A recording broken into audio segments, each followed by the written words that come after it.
Okay, welcome to tonight's Road to Recovery webinar. I'm Hali Roderick and I work with Choose Recovery Service. I'm the host of this webinar and I am happy to have Joseph McKinley joining with me tonight. He's one of our coaches at Choose and we're going to have a really cool conversation tonight about a topic that both of us feel passionate about around creating safety for intimacy in marriage. So let you be thinking about that, and you can throw any questions that you have into the Q&A box. If you click the Q&A button at the bottom of your screen, there's a place there for you to put your questions. And while we're doing that, I want to just give a couple of other announcements. I'm going to put the link to all of the announcements happening at Choose Recovery Services in the chat box. And you're welcome to click on that link, and it takes you to pretty much anything you could want to know about what's happening at Choose Recovery Services, all the resources, links to the different podcasts that some of the coaches and therapists have at Choose Recovery, as well as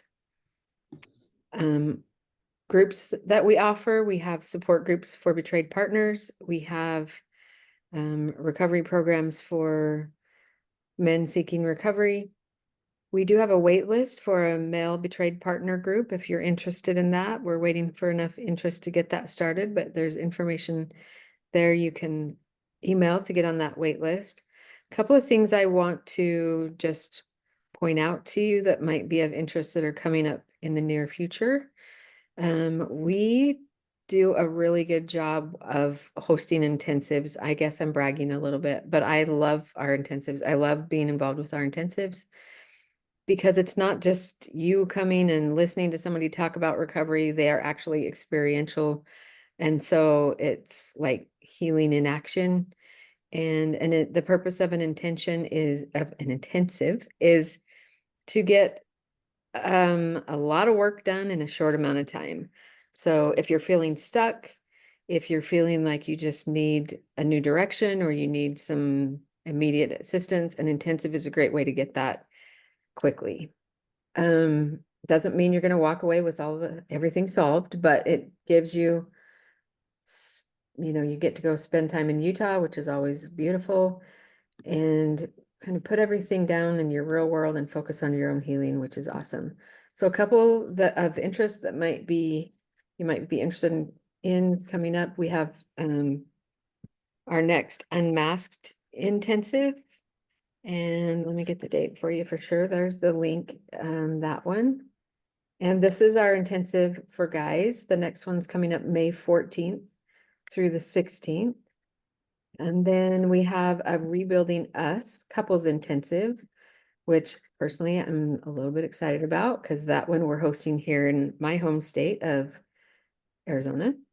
And it is for couples who are not in the early phases of recovery work, but have some work underneath their belt and are looking for something to help just shift things for you as a couple. We're going to be using some of the format of the Hold Me Tight workshops. And then we also have a lot of other experiential things. We have some great facilitators coming in, outside facilitators coming in to do some cool things with us. That intensive is going to be run by myself and Luke and Alana Gordon and Morgan Ellsworth. And that one's coming up quick. So you'll want to look at that one quickly. That's coming up March 26th, I want to say. Yeah, March 26th. And it's going to be here in Arizona. So you can fly into Phoenix, and we're not too far where the hotel where we're hosting that's not far from the Phoenix Sky Harbor Airport or the Mesa Gateway Airport. And then our next women's intensive is in April. And this one will be for women who are working to heal from betrayal trauma. And it's in April on the 23rd through 26th. Oh, as I'm looking at this link, I realized that I skipped a couple. Amy Woolsey is hosting a brain spotting intensive for women, which is going to be, man, I've talked to her about that. And even though I'm not helping with it, I might just show up to be part of it because it sounds really cool. So there's some of the cool things happening in person that you can that you can take part of if you are interested. I also, another class that I personally have a lot of interest in is the Help Her Heal group, which is for men. It's actually run as an ongoing group for guys who are working to rebuild trust and create safety. That's how I run mine. Joseph, do you run a Help Her Heal group? There's a couple of us that do, I right? don't run one. Mm-mm. You're not, okay. I think there's a couple, I don't know how the other formats run, but I run mine as an ongoing group. You can stay as long as you want, as long as you feel like you're still getting benefit. I have a really cool group. I have two actually sessions of that. Both groups have some great guys in it that um really are trying to do the work. So it's fun. It's a great atmosphere. They have a great connection. They really connect with each other outside of the group. So if you're looking for something in that arena, I'll put the link to the Help Her Heal group in the chat as well. Okay, so now we got all the announcements out of the way. Let me introduce you to my friend Joseph. Joseph McKinley is one of our coaches at Choose Recovery Services. We've had the pleasure of working together a few times with couples that one of us is working with one spouse and one's working with the other, and I have a lot of great respect for Joseph. When I look at your bio, which I'll just throw in the chat too, if anybody wants to read it real quick. You have a lot of cool experience and trainings that add to your credentials and your experience when working with um, with clients. So tell us a little bit more about yourself, Joseph, and what kind of clients do you work with? Do you work with men and women, couples, just guys? What do you do? Yeah. Yeah. Thanks for that, Hallie. Yeah, I've enjoyed working with you the many times we've gotten to connect on clients and all the different things we've connected on. But so yeah, I'm certified through the American Association of Sex Addiction Therapy as a recovery coach for recovering addicts, for partners going through partner betrayal trauma, and also for intimacy anorexia, which is like an intimacy avoidance. I kind of talk about it like it's a co-addiction to the sexual addiction that male partner is going through.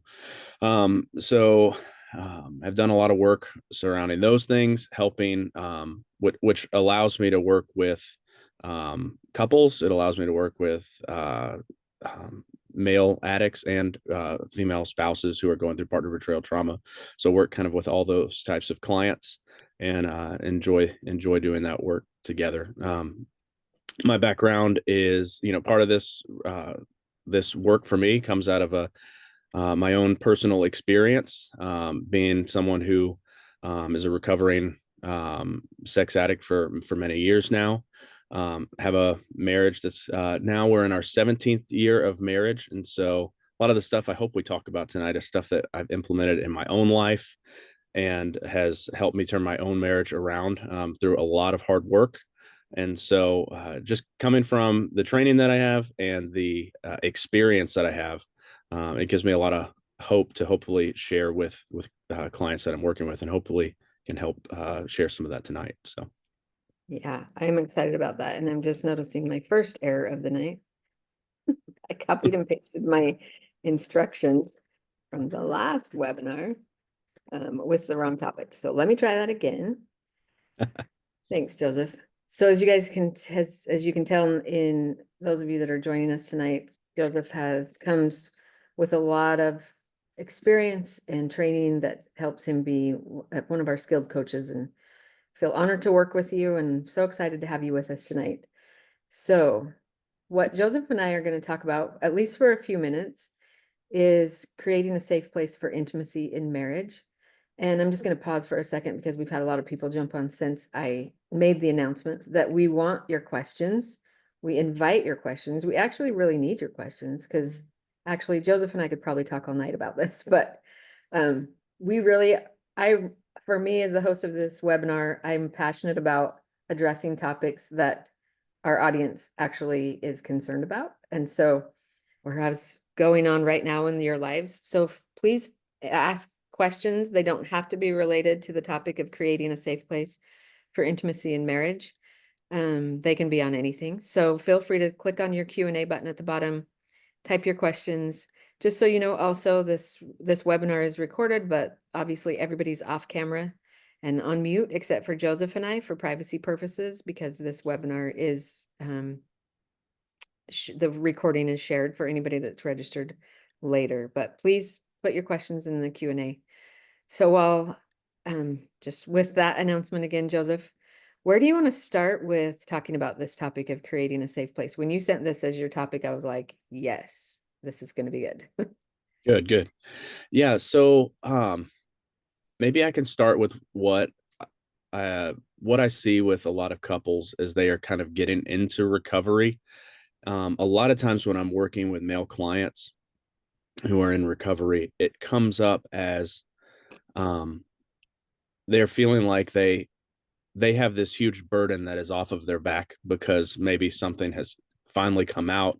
They've told somebody the secret that they've been keeping for a long time, and they start to feel like, when are we going to start rebuilding our marriage? Because I'm feeling like I'm more connected to my wife than I ever have been, but she is so hurt that there just doesn't seem like a safe place for us to start. And so they're trying to figure out, how do I understand what her needs are, but then how can I help encourage her to move forward, that sort of a thing. um, and so that's something that I experienced in my own life. We had to get to a place where we were both ready to move forward in our marriage before we could actually move forward, and that came with understanding that there were obstacles that we needed to both get through. And some of what I wanted to talk about tonight is if you're going to build intimacy, it requires safety and understanding from both parties.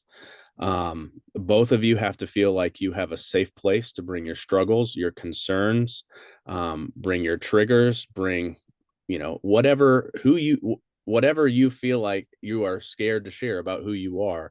You need a safe place to bring that out in the open in your marriage. And then I guess another word for understanding would be empathy. And that's something that is, especially for the male clients that I work with who are recovering from compulsive sexual behavior. Empathy is something that they are learning how to have for the first time in many cases. Um, and so, yes, the spouse is seeking safety, and then we're trying to have an empathetic place for both of you to be able to have a safe landing ground for you to bring your concerns to each other. That's kind of the foundation for building intimacy again, Yeah. in marriage. Yeah. One thing that stood out to me as you were talking is that, you said something about learning how to show up with empathy. And that's one thing that I truly believe is that if empathy doesn't come natural to you, it is a skill that can be learned with a lot of practice. And so I love that you pointed that out, that it doesn't, if it's not natural to you or you're struggling with it, it can be developed. Yeah, it's definitely and it's a tool that you can have in your tool belt that you can choose to use when you realize you also need it. Mhm. As a general rule, I'm not the most empathetic person, but I have learned to listen and try to understand where other people are coming from through my recovery journey. I'll give a personal example, which doesn't really have much to do with recovery, but my wife and I were having a discussion literally yesterday, and this is years past our recovery journey when it started. And I had said an offhanded comment to her about how I liked the way she did her nails, but she did one nail that was sparkly and the rest were all regular. And so I made the comment that, oh, I wish you would have done all of them sparkly, I like that one. But that was uh she came to me later. We didn't get in an argument about it or anything like that, but she came to me later and said, you know what, it actually, like, it kind of triggered me when you said that, because it reminded me of times before where you know you would just kind of undercut something, when you were in your addiction, like a compliment that you might say. And my first reaction, I'll be honest with you, my first reaction was, oh man, that is not what I was trying to do. Like, in my head, that's what I'm saying.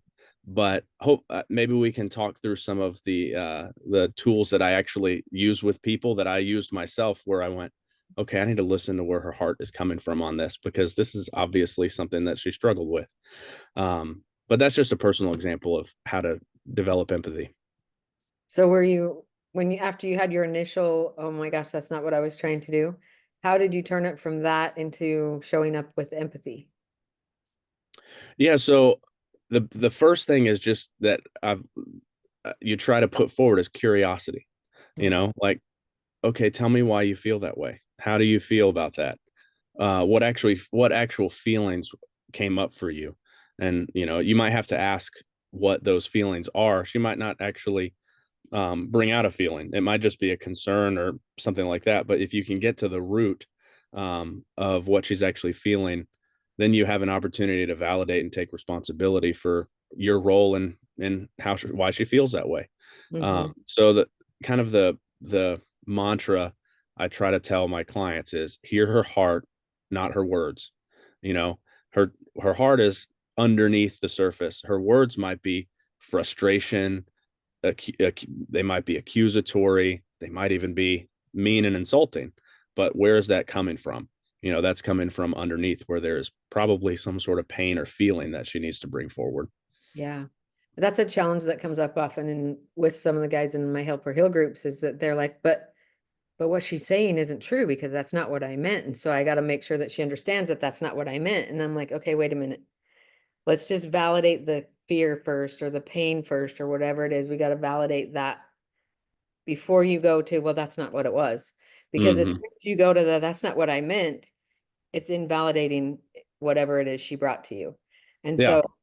so that's a really good example of just something simple where you don't have to validate the thing that, if that's not what you meant, you don't have to say, okay, yes, that's what I meant. Hmm. Validate something that's not true.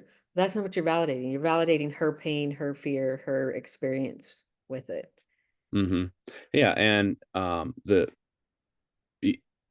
a feeling is a feeling is true to the person who's feeling it.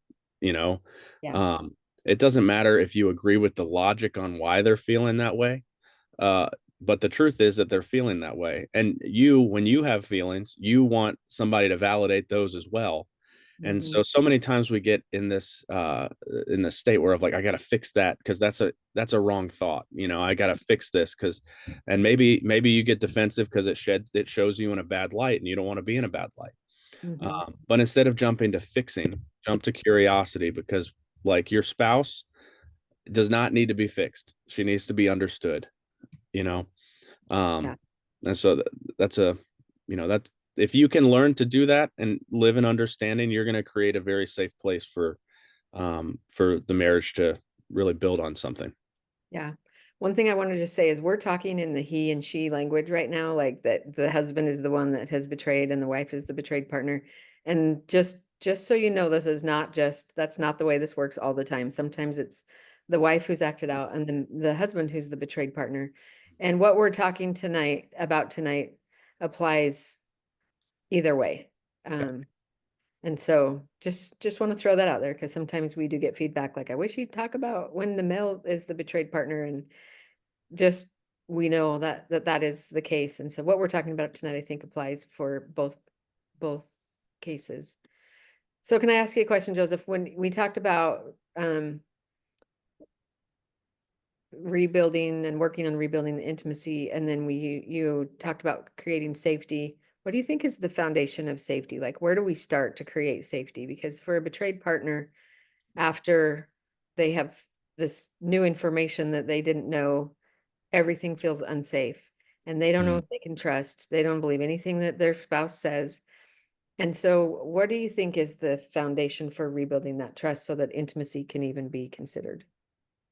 Yeah, that's a great question because in talking about um, this subject in general, it can be, I think, a little triggering for, and rightly so, for partners who are going, yeah, I would love to rebuild intimacy in my marriage, but there's no safety, there's no trust. How can I move forward when I feel so lost in this situation? And so, yeah, that's a great clarification to make is that in order to really start building intimacy, first you've got to start building that safety. And um, for a betrayed partner, one of the things that can make them feel safe is by looking at their partner's recovery plan or their safety plan. And if you put a good safety plan together for your spouse, you are agreeing to do a lot of things that you've come up with in order to create safety for them. So there are lots of different things that you can put in a safety plan. You can put things like, I'm going to meet with a therapist, or I'm going to meet with a group this often, and I'm going to do it for this long, and I'm going to commit to this, this road for this amount of time. And coming up with boundaries. You can say, these are the things that I am not going to do. Here's what a relapse is in my life.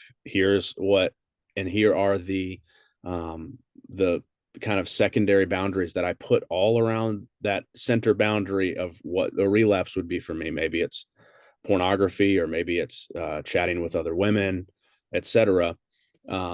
But here's all the things that I'm going to do to protect myself from not relapsing in that way.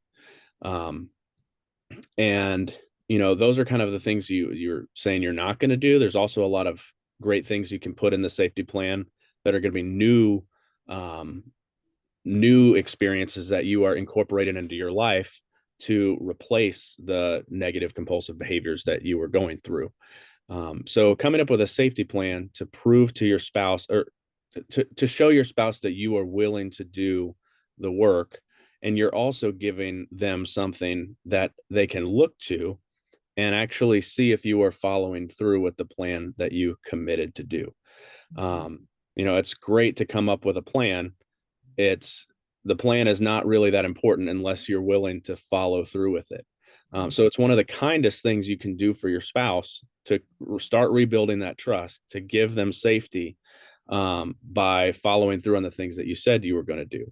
Because over time, that's the way that you start rebuilding trust again. It's like you have this huge bucket a 5-gallon bucket of trust, and in one moment when discovery happened, you dumped that entire bucket out and it's completely gone. But over time, you still have that bucket. You're taking a medicine dropper, one little decision at a time, one little thing you followed through on at a time, and you're adding a little bit of trust back to that bucket. And so once that bucket starts to fill up again, that's when there may be some safety that will allow you guys to move forward in intimacy again. Another thing just to throw in on top of what a safety plan would be and following through in your safety plan, the full therapeutic disclosure process can really help you jumpstart the trust building in that situation. There's two different types of trust that a betrayed partner probably doesn't have. One, I don't know if this person that I'm married to or my partner is the person that they said they are. I don't know if I know all the information. I don't know if they have disclosed everything to me. So if you can take like the past of with full therapeutic disclosure and let them know that you are the person that you say you are, that is a good gift to them. But then also following the safety plan is following through on who you are at the moment after the disclosure. And so those are great places to begin when it comes to building trust and having a safe place for your spouse. Yeah. Anything else you can think of, Hali? I mean, there's a million things, but I think you hit on a lot of really good points. I was gonna follow up with the making sure that you're actually following through with the safety plan, because safety plan is just words unless you're following through with it. And actually, it almost is like another betrayal if you say I'm gonna do this, but then you don't. It just becomes, meaningless words, or another betrayal if that's not being followed through with. So that's a really important point. And then I agree with you on the formal therapeutic disclosure. It's almost, and I think there's some, I don't know, some misconceptions or some things that people think about disclosure in the wrong way. Like, I think some people look at it as like the sentencing date or the verdict date of whether or not we're going to stay or whether we're going to go. And I like the language that you use, is it's like the start of rebuilding trust again.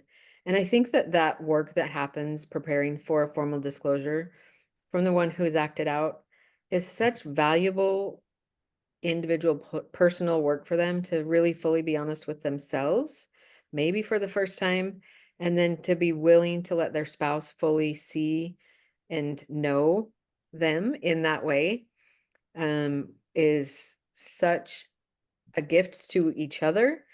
And sometimes when there's new information that comes out in a full therapeutic disclosure, it's not like you walk away holding hands after disclosure and everything's great. It becomes like the next little thing we have to get over. And still, I think it's worth it. I shouldn't say get over. I hate that word, get over. I hate that phrase, get over. Let me rephrase that. The next thing you have to work through as you are going down your healing journey is now dealing with all the information. I mean, the formal disclosure lays the foundation for truth and honesty. So another kind of misconception I think that disclosures get is that the betrayed partner has to know all the questions to ask before the disclosure because they're never going to get to ask another question again. And sometimes the one who's preparing the disclosure thinks, okay, I'm going to share this and then we never have to revisit this again. That's actually not true. It's actually usually a disclosure is going to probably open up a lot more questions. So it just becomes the foundation of truth and honesty. And there will be more questions. And a betrayed partner's brain is going through that hippocampal review that Dr. Jake Porter says is a neurobiological necessity of the brain. It needs to make sense of its story. And so now the betrayed partner is starting to put their story together based on what they already knew and then any new information that might have come out and trying to make sense of everything. So it's not like there's just a couple misconceptions about disclosure that I wanted to just throw out there, that it's not the verdict date and it's not that we never get to talk about everything ever again. And there's not going to be questions following it. There will be. And it's still the best gift I think that you can give to your relationship is to do that work. And it's hard. Like you've helped prepare clients for the disclosure and it's hard, isn't it? Yeah, it's a difficult process. And I mean, I'll jump off of what you talked about. There is something about the person in recovery that is, as they are preparing their disclosure to give to their spouse, um, it is an eye-opening experience because you are, as you're going through the disclosure process, a lot of times you are still breaking down walls of denial during that stage of that this is actually a problem. Um, Almost all of the people that I have helped to go through disclosure um, have had things come up in their disclosure that maybe they didn't remember, or maybe they had decided, well, I don't need to share this. This is not a big deal. And I say that with the risk of scaring people that might be in recovery and um, contemplating doing a disclosure. But I'll give my own personal example. I had stuff when I was going through my recovery that I knew I had decided I was taking to my grave, and none of them were a big deal. They were all, um, and by big deal I mean compared to what my spouse already knew. None of them were worse than anything, but they were secrets that I was so ashamed of that I was afraid to talk about. And then the process of disclosure allowed me to know that whatever I had on the table, who I actually was, my wife was choosing, she was going to love me in spite of that, which really made me feel safe as a um in the marriage because that we're talking about creating a safe place for intimacy in marriage. How better is it for your spouse to fully know you and fully accept you as a recovering as a person in recovery?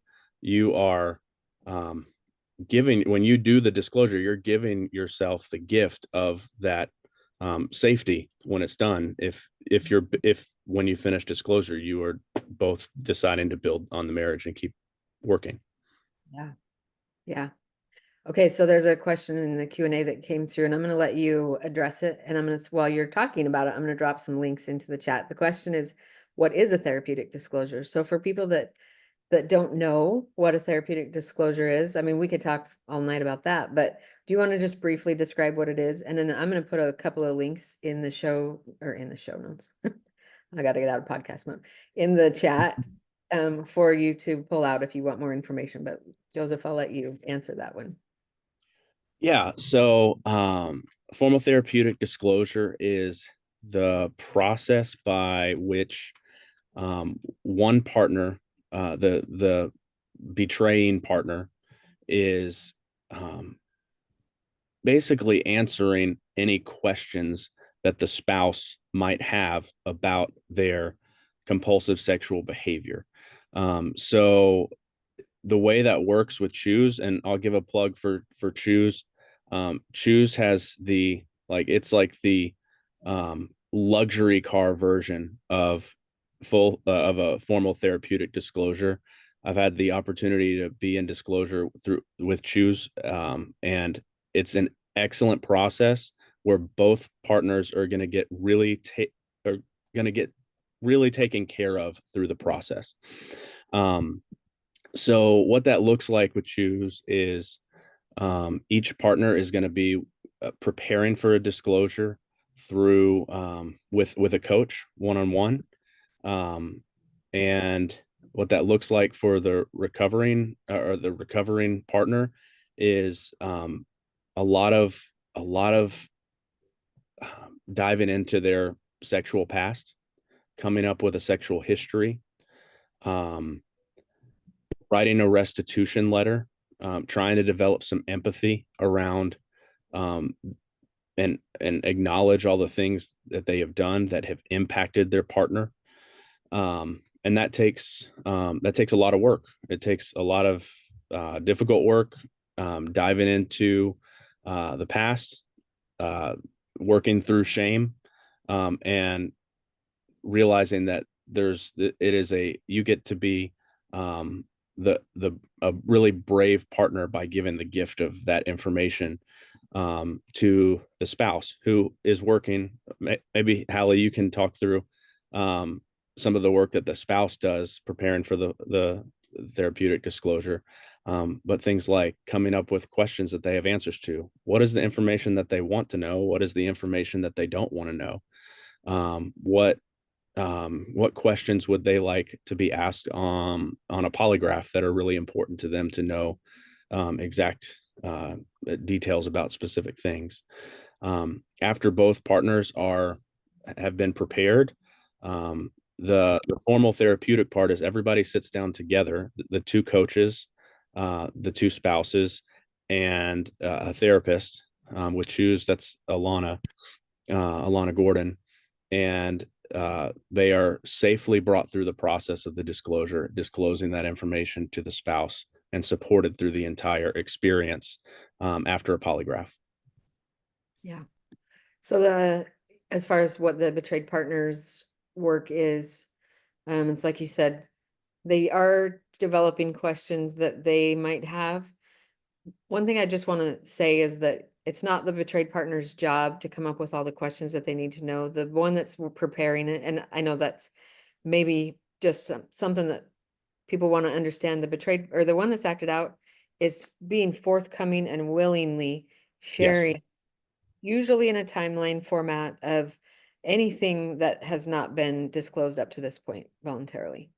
And so the betrayed partner's work is, yes, coming up with the questions that they have and then working on them, like you said, with their coach or therapist, and then also working to be able to stay regulated in the disclosure process. So making sure they have some really good emotional regulation skills and tools under their belt, and preparing themselves to be able to receive that information. And so it is difficult. Sometimes we call it a planned trauma, but we do that in the therapeutic setting so that you have all the support. And so I like how you said it's like the luxury car edition of disclosures that we follow at Choose. And I love that. I have actually participated in disclosures outside of Choose, and I won't do it anymore because there was actually a lot of damage that was caused because of lack of preparation, lack of support, several different things. And so I just now won't do them anymore unless it's underneath the Choose Recovery Services umbrella and it's guided very carefully. So there's a chat that just came in. We just went through a disclosure with Choose Recovery, and we would both highly suggest and not wait or worry about the money. Just do it. It's crucial to healing on both ends. Yeah, I 100% agree. And you don't want to be buying a broken down lemon car. You don't, if you're going to go through this process, don't do it at the discount car lot. You want to do it because you want to set yourselves up in the best way possible for success and with the least amount of additional pain as possible. I mean, Hmm. and so that's just, hopefully that answers your question for the one who asked that. I put some links in the chat. There is a whole part of our website at Choose Recovery Services that talks about formal disclosures, and there's an interview with Cy, one of our coaches, and his wife about their experience with it. Just a ton of great information on it there.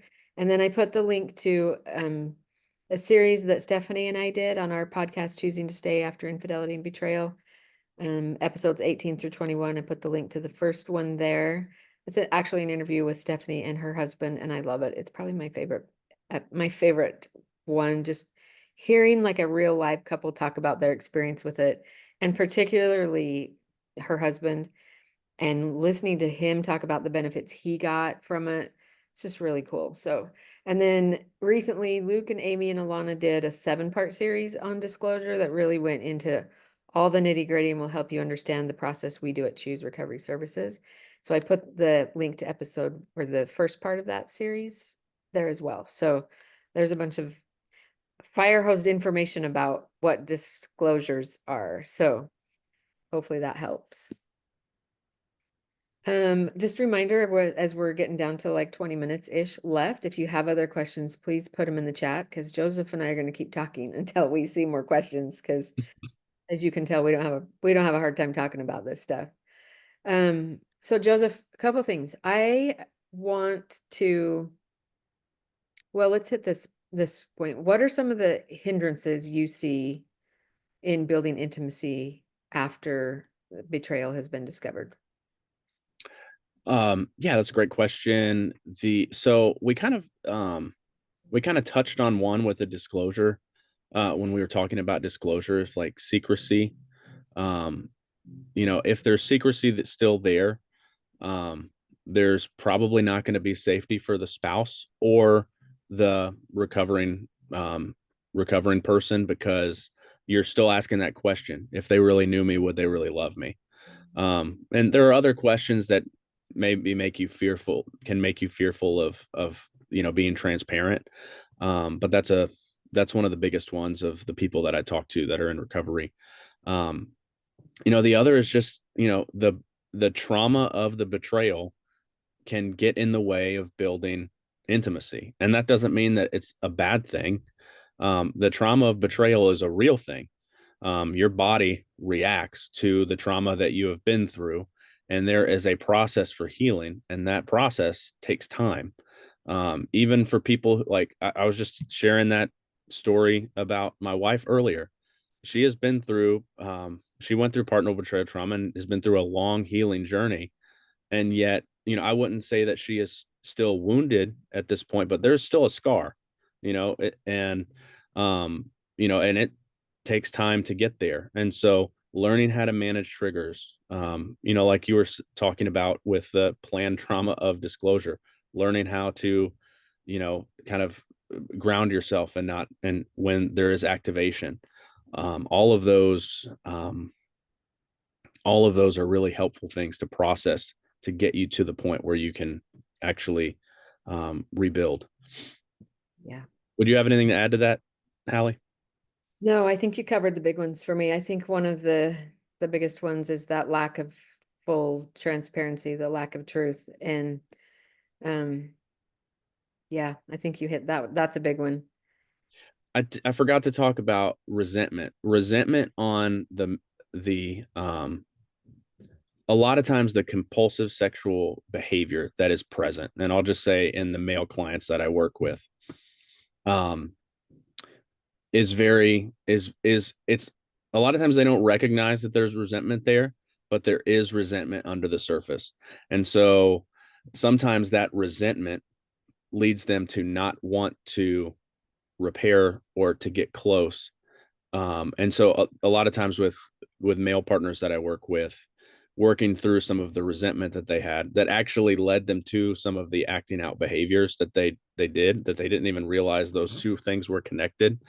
But once we can discover that connection and then work on healing the resentment and actually realize taking ownership for the resentment that's there, because a lot of times that resentment comes from a victim mentality.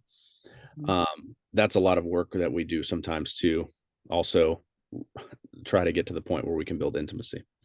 Yeah.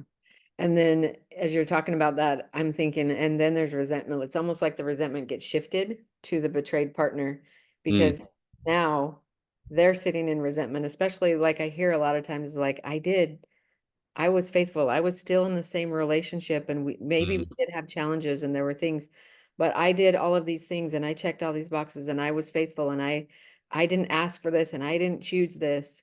And so then she has resentment or he has resentment that now has to be worked through as well. So I think resentment is a big one for both of them and not something that you can just like flip a light switch very easily on and mm, and just turn around. That takes some time and some work, a lot of internal work to mhm, work on the resentments. Yeah, that's a big one.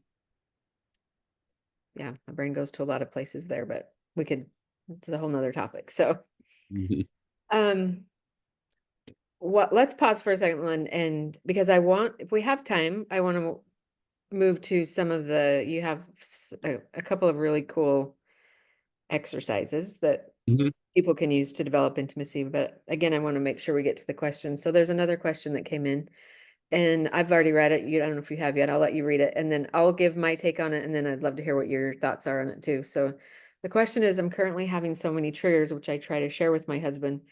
I get emotional and he says he can't handle it anymore. We've been in the recovery journey for 2 years, but my husband is still not able to be empathetic.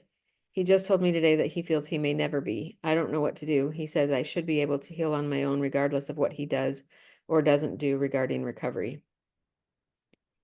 I just say ouch, like that just hurts. So I just validate the pain of that for you. And here's my thoughts on it. And again, I don't have all the answers, but that last line that you should be able to heal regardless of what he does or doesn't do is true to an extent. Like you can do a lot of individual healing. And if you're looking to repair the relationship, there's two different things here. You can do individual healing and without both partners doing the individual healing work, what I tend to see is that you'll kind of almost be drawn apart rather than back together. And so the individual healing can happen, but the relational healing is going to be really stunted or challenged without both people doing the work. And with that, with no validation of the pain or the triggers that are coming up, it's really hard, short of you just like never talking about your triggers again, which will then just build resentment. Like it's just a vicious cycle. So what what I would say to this is I hope that you're in a group so that you have someone or you have a coach and a group or a therapist and a group where you are getting support for your own triggers and for the pain and the hurt that you're experiencing. And ideally, it would be nice if your husband was too. You can't control his work, but if I were talking with him, I would encourage him to get in to do some of that individual work and maybe consider getting in the Help Her Heal group to learn about empathy and what it is and doing some while the Help Her Heal group is not focused on his recovery, there's a little bit of crossover because we're doing some shame resiliency work and things. It's mostly focused on relational repair with a little bit of crossover. So ideally I would have him be in either individual work with coach or therapist and or group and preferably and Help Her Heal. I know that's not always possible for everybody.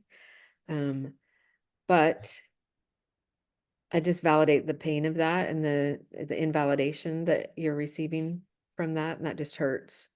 So I really hope you're getting some support around that. Joseph, what would you add or say differently than what I just said to that? No, I think that was really good. Yeah, you're right in that it is possible to somewhat separate the your personal healing from his recovery, um, so that you can move forward in healing whether he is doing what he is supposed to be doing or not.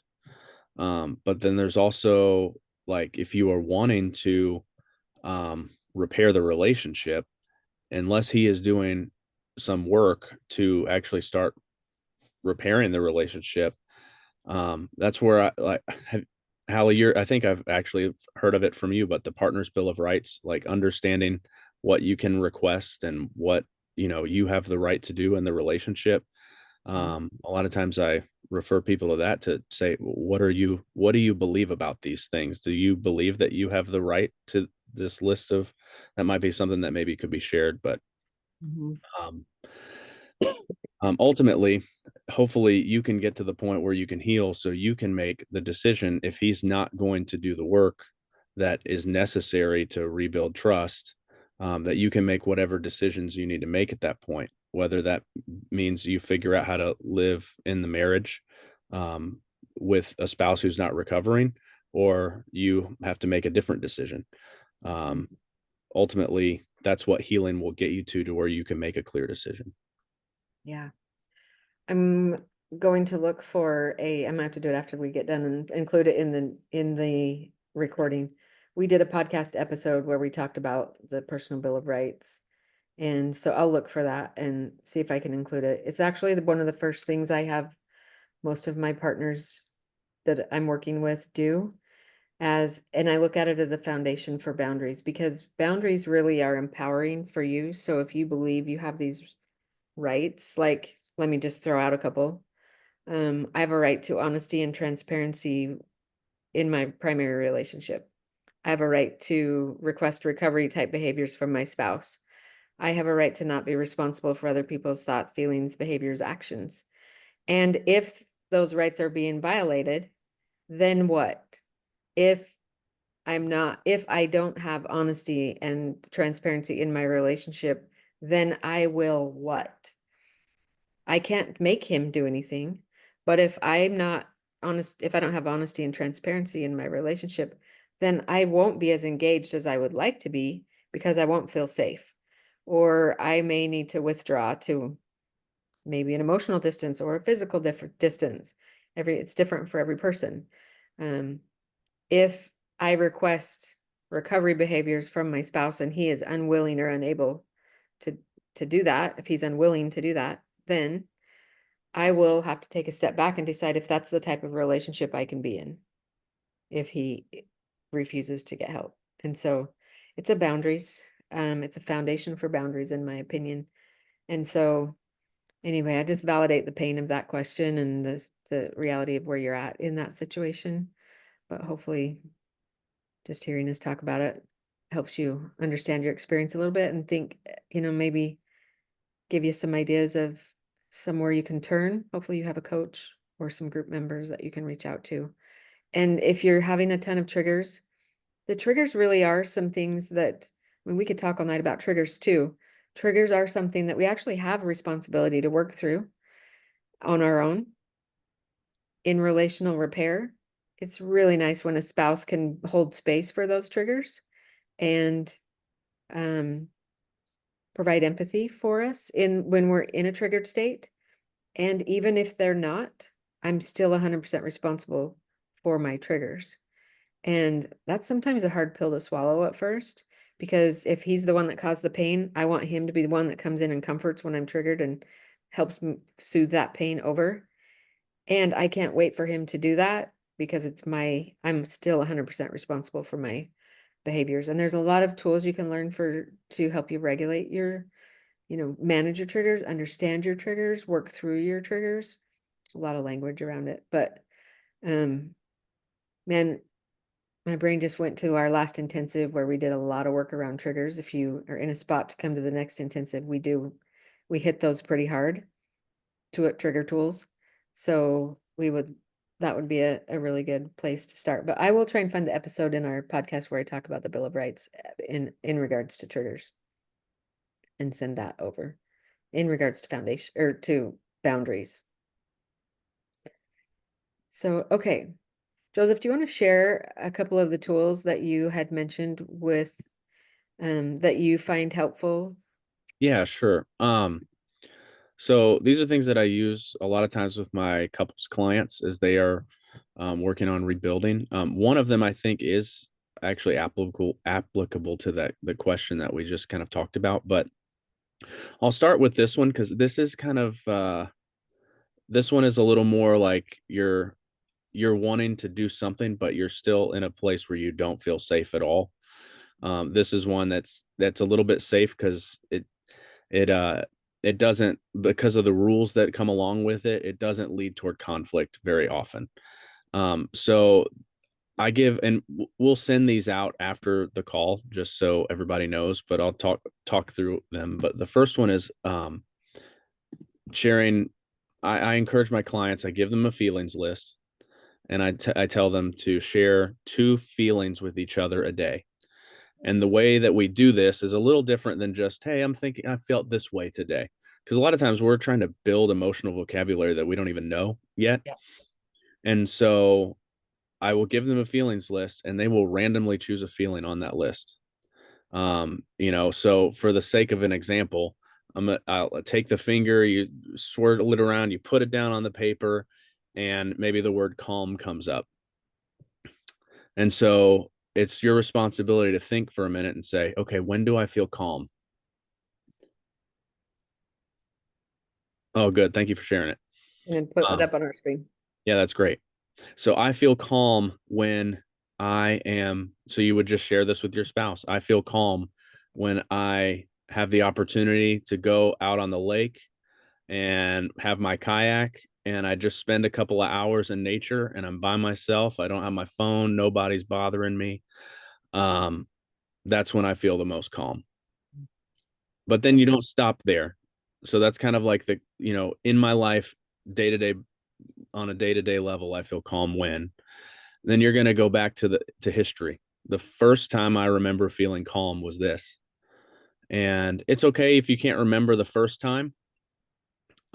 I tell people to try to remember back to childhood. It's like you're creating file folders for these feelings in your brain. A lot of times you've disconnected yourself, especially the person in recovery, through addiction. You have kind of hijacked all of your feelings, and so you don't even have a place for a lot of these memories associated with feelings. And so you're creating a new file folder in your brain when you do this. So I first remember feeling calm when I would go to the baseball field and it was just me and my dad, and he would pitch me. He would take me to the batting cage and he would pitch to me and I would hit. And that was when I felt the most calm.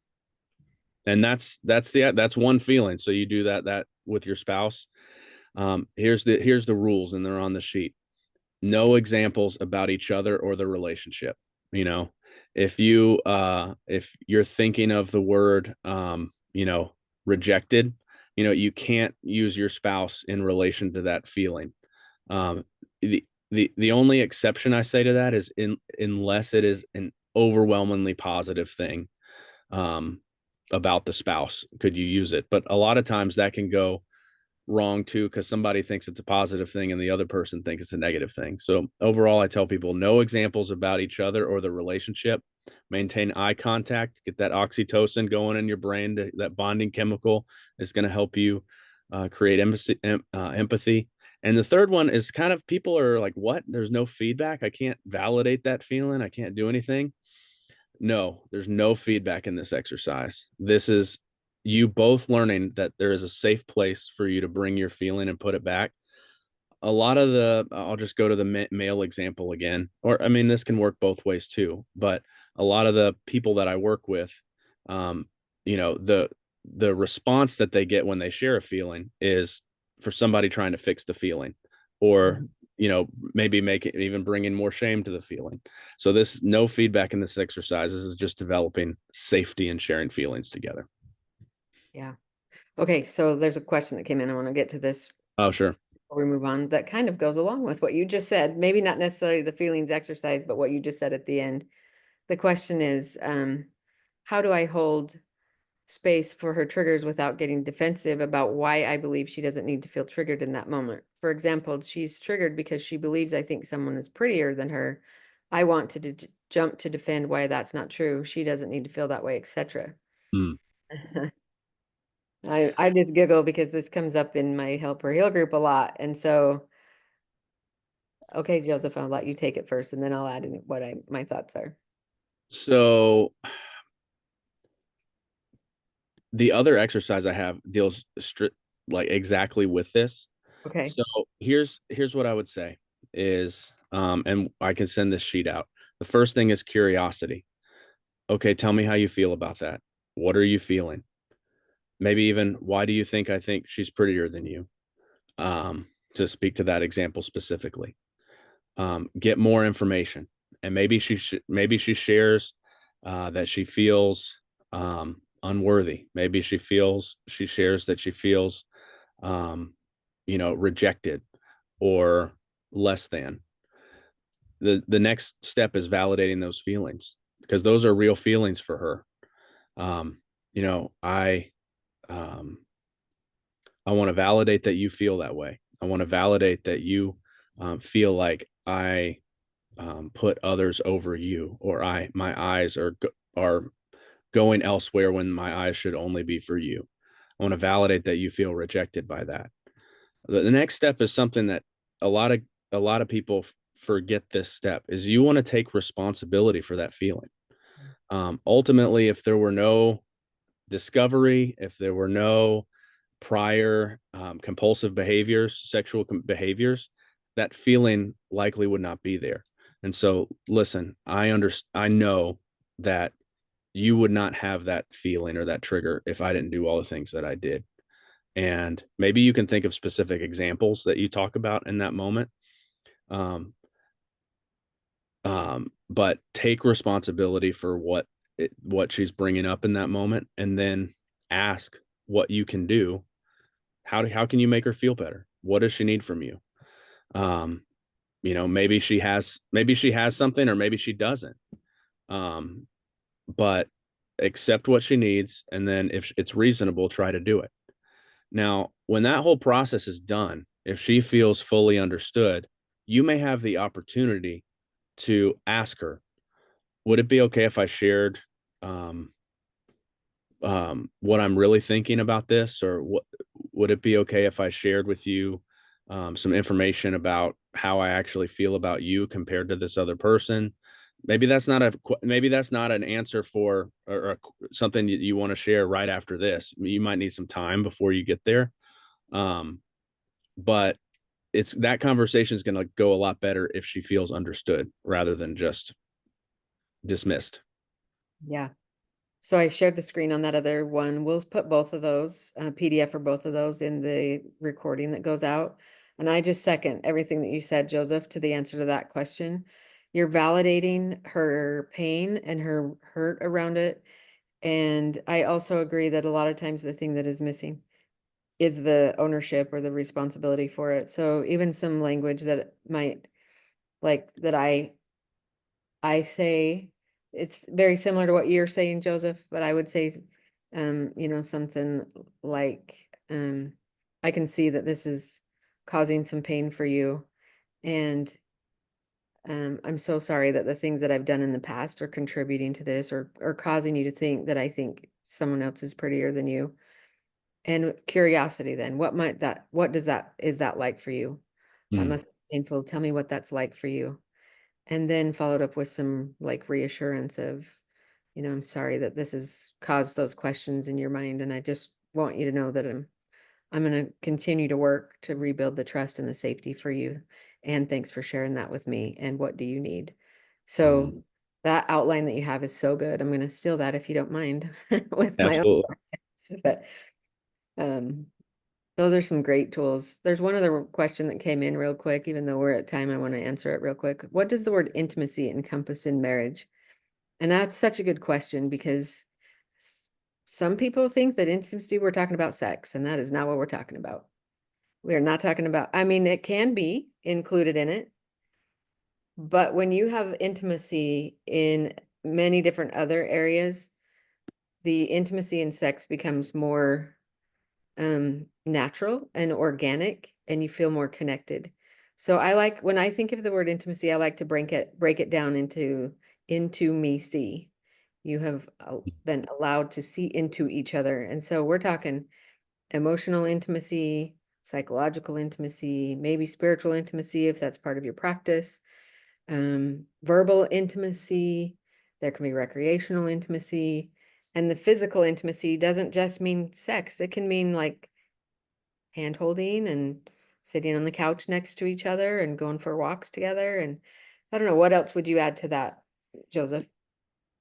Yeah, I mean, I think you encompassed all of them. I mean, we talk a lot about um, physical intimacy, but non-sexual physical intimacy. You know, my clients will laugh because we say, "Okay, did you do your NSTs this week?" Non-sexual touching. Because so many times when there's compulsive sexual behavior, the not the any sort of touching is going to lead to that, because that, the just the response in the brain goes from one to the other so easily. So we work heavily on that. Spiritual intimacy is a big one. If that's part of your practice, just learning to pray together is a huge one. Mhm. uh, I'll say, on to give a plug for the intimacy anorexia work that I do with people. I mean, I'm talking to some people who haven't had sex as a couple for like 7 years. And so sometimes, some of the work that they need to do, because the husband, or most of the time the husband, has a real aversion to any sexual intimacy whatsoever, is to implement some, sexual intimacy things there. So I say that not because everybody's going through that, but some people don't know what that problem is.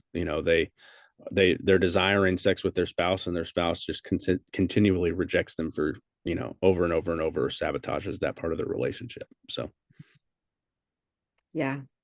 Okay. Good stuff. Hopefully that answered that question. I just see the one in the chat. Is it possible to rewatch and listen to this webinar? Yes, you'll get a recording of it tomorrow with links and attachments for all of the resources that we talked about today in here. I better go back and remember what all the links are. I guess I can go check the recording notes. But yes, you'll get a recording tomorrow. And there will also be a link in that to get a hold of Joseph if you're interested in working with Joseph or in getting in touch with him. Do you do a free consultation, Joseph? I do. Yeah. All right. So in his bio that I put up above, you can find the link to if you're interested in a free consultation with Joseph, and you'll have all this information and the recording to this tomorrow. So we're so grateful that you stepped away from the Super Bowl if you were watching it. And if you don't care, then glad you spent part of your Sunday evening with us. Thank you, Joseph, for taking some time away from your family to be here with me tonight. And we hope that you guys will all be joining us again next month on the second Sunday. This is when we do these webinars, unless it falls on a holiday or something. But grateful that you're here for us with us, and we wish you all a good night and a good week, and watch for the recording tomorrow. Thanks, Thanks. Allie. Bye, everybody.